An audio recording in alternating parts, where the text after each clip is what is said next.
Guy Béart, qui aurait eu 84 ans ce mardi 16 juillet, est décédé en septembre 2015, à Garches.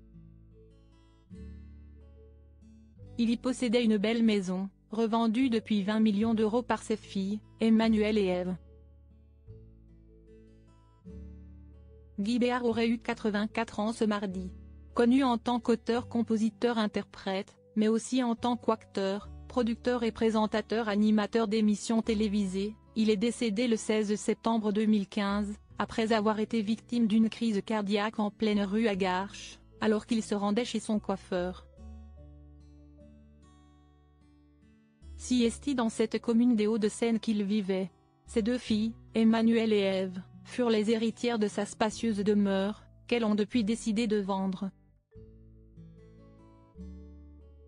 Une décision difficile à prendre, puisque siesti dans cette même maison qu'elles ont grandi et que leur père avait développé un attachement profond pour cette maison. Il avait baptisé sa maison Tranquille. Et elle lui était tellement chère qu'il lui avait même dédié une chanson. Siesti, un promoteur immobilier qui a fait l'acquisition de cette demeure pour la belle somme de 20 millions d'euros.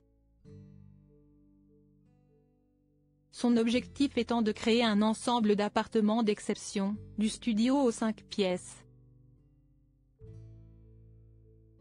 Emmanuelle Béart n'a pas eu le choix. Siesti, ce que l'on apprenait sur le site de l'agence 4, qui ajoutait ceci: les futurs habitants bénéficieront d'une vue imprenable sur la Tour Eiffel et le golfe de Paris.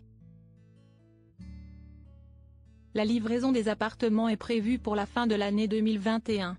La maison principale, acquise pour 20 millions d'euros, sera conservée dans son état original. Des annexes seront bâties pour offrir au total une quarantaine d'appartements à Garches.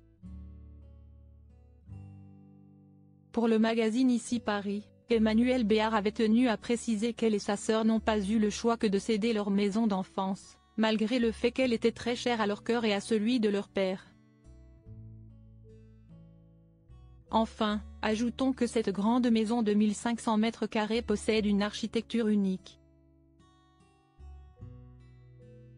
Elle est notamment entourée d'un immense escalier sous serre, inspiré du design des années 1930, dans l'esprit du Bauhaus. Une propriété paisible, qui est également entourée d'un vaste parc.